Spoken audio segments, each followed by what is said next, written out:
तो भाई साहब अमृतपाल सिंह को तीसरी बार लगातार एनएसए लगवाने का सौभाग्य प्राप्त हुआ। एंड सच कहूं तो हुआ तो तक्का ही है, कंसिडरिंग कि अमृतपाल सिंह के जितने भी जाति थे उन सब पे एनएसए हट चुका है, वो सब पंजाब में आ चुके हैं अजनाला वाले केस की इन्वेस्टिगेशन में।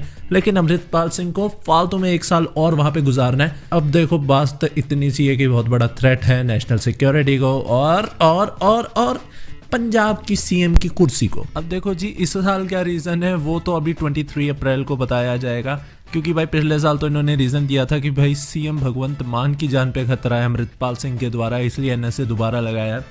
अब कोई सॉलिड प्रूफ इनको अभी तक नहीं मिला है। अब देखना ये इंटरेस्टिंग रहेगा कि अमृतपाल की टीम लीगली इसको सुप्रीम कोर्ट में चैलेंज करती है कि नहीं, क्योंकि 2 साल हो गए अमृतपाल सिंह के एडवोकेट उनकी टीम ने इसको चैलेंज ही नहीं किया है। तो भाई साहब को जबरदस्ती जेल में रखना है क्या?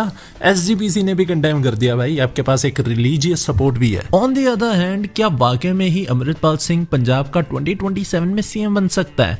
तो basically no, big fat no. भाई मैं तुमको बताता हूँ क्यों, लेकिन सबसे पहले मैं तुम्हें 2027 का वर्डिक्ट अभी ही लिख के दे रहा हूँ, ठीक है, लिख के दे रहा हूँ कि 2027 में कांग्रेस पार्टी सरकार बनाने जा रही है।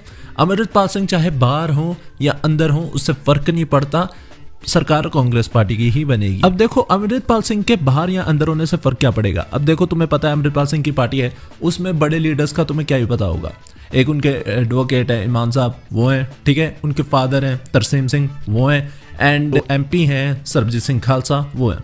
जितने भी वारिस पंजाब दे अकाली दल के मेंबर्स हैं उन्होंने गिद्दड़बाहा इलेक्शन के दौरान ना जैसे बड़े फेसेस तरमजीत सिंह जो कि फादर है अमृतपाल सिंह के, ठीक है, सरबजीत सिंह खालसा, इन्होंने एक बंदे को सपोर्ट किया था गिद्दड़बाहा बाईपोल इलेक्शंस के लिए। उस बंदे का नाम था मनदीप सिंह सिद्धू, ठीक है, लेकिन एंडिंग में उसने इलेक्शन लड़ने से मना कर दिया था एंड उसकी जगह इलेक्शन लड़ा था सुखराज करण सिंह ने श्रोमणी अकाली दल अमृतसर से। श्रोमणी अकाली दल अमृतसर भी एक खालिस्तानी पार्टी है, ठीक है, जिसको ऑब्वियसली सिमरनजीत सिंह मान का सपोर्ट था, लेकिन ओपनली सपोर्ट नहीं किया था सरबजीत सिंह खालसा वगैरह ने, लेकिन सपोर्ट डाइवर्ट हुआ था क्योंकि जो मेन कैंडिडेट को सपोर्ट किया था उसने कहा था कि भाई इसको वोट डालना, ठीक है, इसके लिए मैं हट रहा हूँ इलेक्शन से।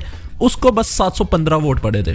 तो भाई जितने भी खालिस्तानी लीडर्स हैं अमृतपाल सिंह को छोड़ के, जो कि वारिस पंजाब दे के मेन फेसेस भी हैं, उनकी अगर किसी को सपोर्ट मिल रही है खालिस्तान के नाम से तो 715 वोट मिल रहे हैं। तो तुम हिसाब लगा लो क्या ऐसी पार्टी सरवाइव कर पाएगी? नहीं कर पाएगी। लेकिन ऑन द अदर हैंड अगर अमृतपाल सिंह बाहर आ जाता है, ठीक है, एंड अपना वैसे प्रचार शुरू करता है जैसे 2022 में किया करता था, एंड बंदे की जितनी ग्राउंड पे पकड़ है ना, मैं सच्ची कह रहा हूँ, जिस दिन अमृतपाल सिंह जेल से बाहर आ गया तुम देखोगे पंजाब में कितनी भीड़ लगेगी, काफले के काफले। आज भी होता है, अगर इस साल ही वापिस आ जाता तो जैसे शंभू वाटर पे गाड़ी आती बस जयकारों से स्वागत होता भाई साहब का, लेकिन ऐसा सैडली होगा नहीं। लेकिन अमृतपाल सिंह ना खुद के दम पे अपनी पार्टी को कुछ 30 से 40 सीटें फिर भी जिता सकता है। तो भाई ये रहा second case scenario. Congress party ने सरकार बनानी है, लेकिन जो सेकंड बिगेस्ट पार्टी जो निकलेगी पंजाब से वो अमृतपाल की अकाली दल वारिस पंजाब दे हो सकती है। एंड सभी को इस चीज़ से थ्रेट है, आम आदमी पार्टी हो या फिर अकाली दल हो, एंड इसलिए बंदे की एनएसए 1 साल और एक्सटेंड कर दी गई है। एंड मुझे ये काइंड ऑफ बैड आइडिया लग रहा है कि तुम उसे और जेल में रख रहे हो। अभी इलेक्शन के लिए 2 साल बाकी हैं, ठीक है, ऑब्वियसली वो दोबारा ऐसी गलती तो दोहराने नहीं वाला कि दोबारा जेल में जाना पड़े। वो अमृतपाल थोड़ा नीचे ठंडा रह के ही काम करेगा, लेकिन तुम्हारे पास काफी टाइम मिल जाता है उसे डिस्क्रेडिट करने का। अगर आपने सीधा ही अब अगले साल उसे निकाल दिया, पंजाब इलेक्शन में 1 साल का टाइम बचेगा, तो भाई वो बंदा ना ग्राउंड पे ऐसी पकड़ बनाएगा ना तुम लोगों को वोट नहीं गिरने की। बाकी ये देखना इंटरेस्टिंग होगा कि भाई अगले साल भी एनएसए ना लगाते फिर तो, क्योंकि पंजाब इलेक्शन निकल जाएगा, बंदा जेल ही रहेगा, ठीक है, जो कि काफी लंबा समय है, अब और इंतजार नहीं होता। एनीवेज कांग्रेस पार्टी की सरकार बनाएगी, सबसे पहले उनके थोड़े मिनिस्टर्स जो ग्राउंड पे हैं वो बढ़िया है। एंड आम आदमी पार्टी ने जो सत्यानाश किया है ना पंजाब का, वो हमें पता है, हम पंजाब में रहते हैं, ठीक है, तो उनकी तो सरकार भूल के भी वापस नहीं आने वाली।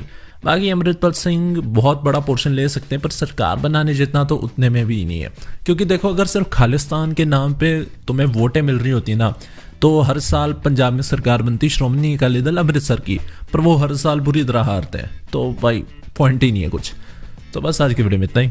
बाकी आपको क्या लगता है आगे क्या होगा, क्या होना चाहिए, एंड जो भी कमेंट्स में बताना।